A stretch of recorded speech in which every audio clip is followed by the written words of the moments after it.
La mère et les frères de Jésus, Marc 3, 31-35. Survint sa mère et ses frères, qui, se tenant dehors, l'envoyèrent appeler. La foule était assise autour de lui, et on lui dit, Voici, ta mère et tes frères sont dehors et te demandent.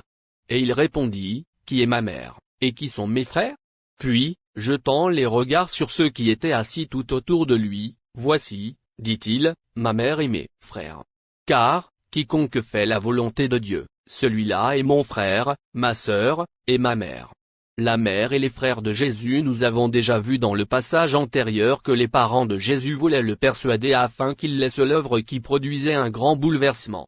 En cette occasion, ses parents, qui n'étaient probablement pas ses parents les plus proches comme ici, voulaient le séparer du ministère qu'il était en train d'accomplir. Pour cela, ils étaient sur le point d'avoir recours à la force si c'était nécessaire. Les parents de Jésus vinrent pour se saisir de lui, car ils disaient, il est hors de sens. Marc 3 21.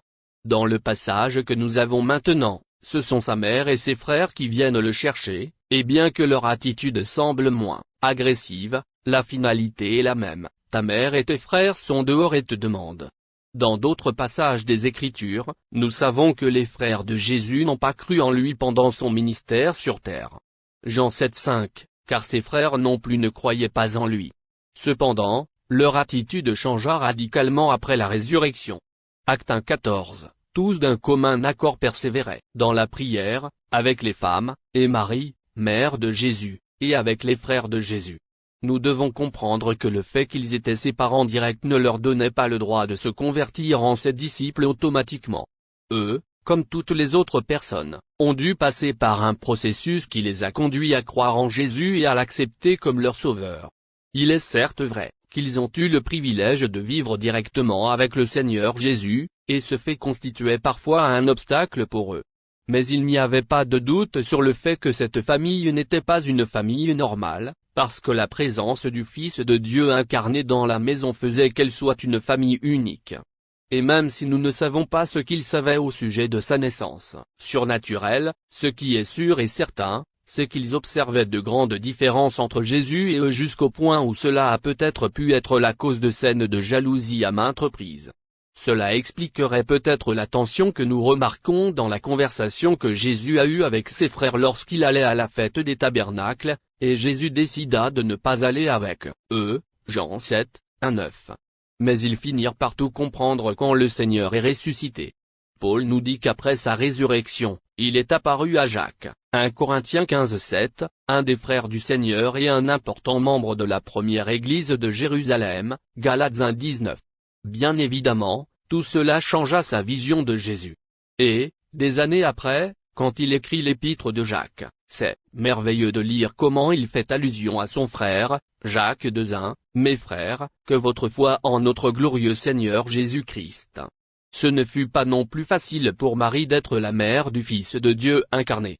Elle a accepté avec plaisir que Dieu l'utilise pour accomplir son plan, mais, en même temps, nous voyons qu'elle ne comprenait pas toujours ce que Jésus faisait et, son cœur de mère, qui ne voulait pas voir son fils souffrir, la conduisait parfois à prendre des mauvaises décisions. Par exemple, nous éprouvons de l'admiration pour elle lorsque nous considérons l'attitude qu'elle a montrée quand l'ange du Seigneur lui a annoncé que le Saint-Esprit devait venir sur elle et qu'elle devait enfanter un fils qui devait être appelé Fils de Dieu. Luc 1, 26-38. Et quand les bergers racontèrent à Joseph et Marie ce que l'ange qui leur était apparu leur avait dit, Marie a adopté une attitude correcte, Luc 2:19. Marie gardait toutes ces choses, et les repassait dans son cœur. Plus tard, lorsque Jésus fut présenté dans le temple et qu'ils écoutèrent les paroles de Siméon, son père et sa mère étaient dans l'admiration des choses qu'on disait de lui.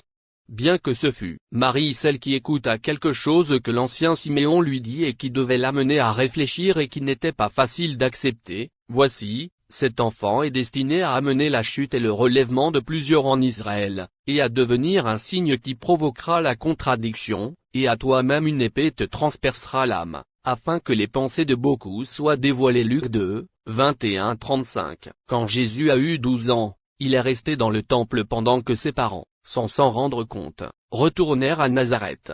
Quelques jours plus tard, après l'avoir cherché, ils retournèrent à Jérusalem. Ils étaient surpris de le voir au milieu des docteurs de la loi, et sa mère lui dit, « Mon enfant, pourquoi as-tu agi de la sorte avec nous?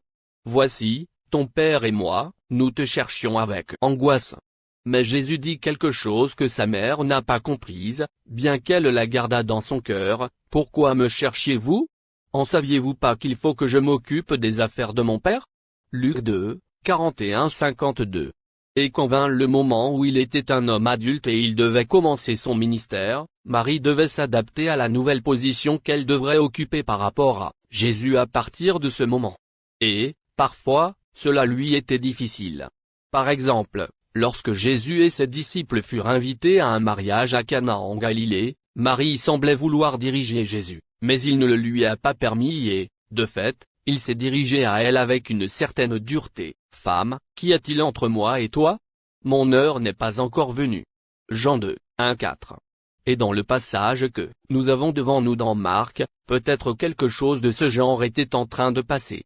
Son amour de mère, préoccupé pour son fils, l'empêchait de laisser son fils emprunter un chemin qui allait lui causer des problèmes. Mais Marie était une femme de foi, et bien que son comportement n'était pas toujours l'idéal, bien évidemment, ce n'était pas facile pour elle d'être la mère du Seigneur, toutefois, elle réfléchissait sur les choses et elle avait un cœur soumis. On la retrouve finalement réunie avec les autres disciples après la résurrection de Jésus. Jésus comme enfant. Après avoir dit tout ce qui précède, nous devons dire que Jésus, en tant qu'enfant, était obéissant, et cela sans tenir compte que ses parents n'étaient pas parfaits comme lui. Quel bon exemple pour de nombreux enfants rebelles. Luc 2, 51. Puis il descendit avec eux pour aller à Nazareth, et il leur était soumis. Et une fois adulte, il n'a pas non plus refusé d'accomplir ses obligations naturelles comme enfant humain. Quand il mourait à la croix, ses dernières recommandations furent dirigées à Jean afin qu'il prenne soin de sa mère. Jean 19, 25-27. En tout cela, Jésus fut un véritable exemple sur comment nous devons accomplir nos responsabilités avec nos parents. Éphésiens 6:2, honore ton père et ta mère, c'est le premier commandement avec une promesse. 1 Timothée 5:8, si quelqu'un ne prend pas soin des siens, et principalement de ceux de sa famille, il a renié la foi, et il est pire qu'un infidèle. Les priorités du Seigneur. Malgré le fait qu'il était un enfant exemplaire, il n'a jamais laissé que cela se mêle de l'avancement du programme que son père lui avait recommandé, et lui donnait la priorité à tout moment. Nous avons déjà vu qu'il le dit clairement lorsqu'il avait 12 ans, « Il faut que je m'occupe des affaires de mon père » Luc 2,49. C'est seulement en comprenant les priorités du Seigneur que nous pouvons comprendre la réaction de Jésus en cette occasion. Si cela n'était pas le cas, son comportement aurait été une grande offense envers sa mère. Nous ne devons pas oublier que dans la culture du Moyen-Orient, la présence de la mère était suffisante pour que la personne cesse l'activité qu'elle faisait pour s'occuper d'elle. Cependant, la réaction du Seigneur était différente. Avec une manière presque méprisante et un semblant de manque de respect, il demanda, « Qui est ma mère et qui sont mes frères ?» Bien évidemment, il ne voulait pas déranger sa famille, mais il voulait plutôt montrer à ceux qui écoutaient les priorités que le message du royaume de Dieu entraîne. Au lieu de se lever immédiatement pour recevoir sa mère et ses frères, le Seigneur est resté assis, regardant ses auditeurs. C'est évident que pour lui, ceux qui écoutaient le message étaient plus importants en ce moment, et il semble qu'il n'était pas disposé à les laisser pour s'occuper de sa mère et ses frères dont il connaissait déjà l'intention. Il voulait l'amener avec eux à la force, en interrompant ainsi le ministère de la parole de Dieu. Et lorsque Marie et ses frères ont reçu la réponse de Jésus, ils se sont certainement sentis blessés, mais nous devons comprendre que Jésus avait plus mal qu'eux. Nous pouvons imaginer combien Jésus aurait voulu que Marie et ses frères soient assis avec les autres, écoutant la parole de Dieu et se préoccupant d'accomplir la volonté de Dieu. La nouvelle famille spirituelle. Le Seigneur a profité de cet incident pour définir la nouvelle famille spirituelle. Qui forme cette nouvelle famille spirituelle? Le Seigneur fit cette déclaration jetant les regards autour de lui et voyant en ses disciples, les hommes et femmes qui, malgré leurs limitations, se soumettaient à la volonté de Dieu, pendant que sa famille restait dehors. Par conséquent, la condition requise pour faire partie de sa famille spirituelle c'est de faire la volonté de Dieu. Dans le passage parallèle, Luc ajoute que ceux qui font la volonté de Dieu, ce sont ceux qui écoutent la parole de Dieu et la mettent en pratique. Luc 8, 21. Et quand les Juifs demandèrent à Jésus quelle était la volonté de Dieu, il leur répondit, Jean 6, 29, l'œuvre de Dieu, c'est que vous croyez en celui qui l'a envoyé. Nous pouvons donc résumer que ceux qui forment sa famille spirituelle sont ceux qui croient en lui, écoutent sa parole et la mettent en pratique. Le fait d'être humain a toujours eu la tendance à idéaliser les liens charnels qui unissaient Jésus à sa famille terrestre, surtout avec sa mère, mais Jésus a toujours donné la priorité aux liens spirituels. Luc 11, 27-28, tandis que Jésus parlait ainsi, une femme, élevant la voix du milieu de la foule, lui dit, « Heureux le sein qui t'a porté.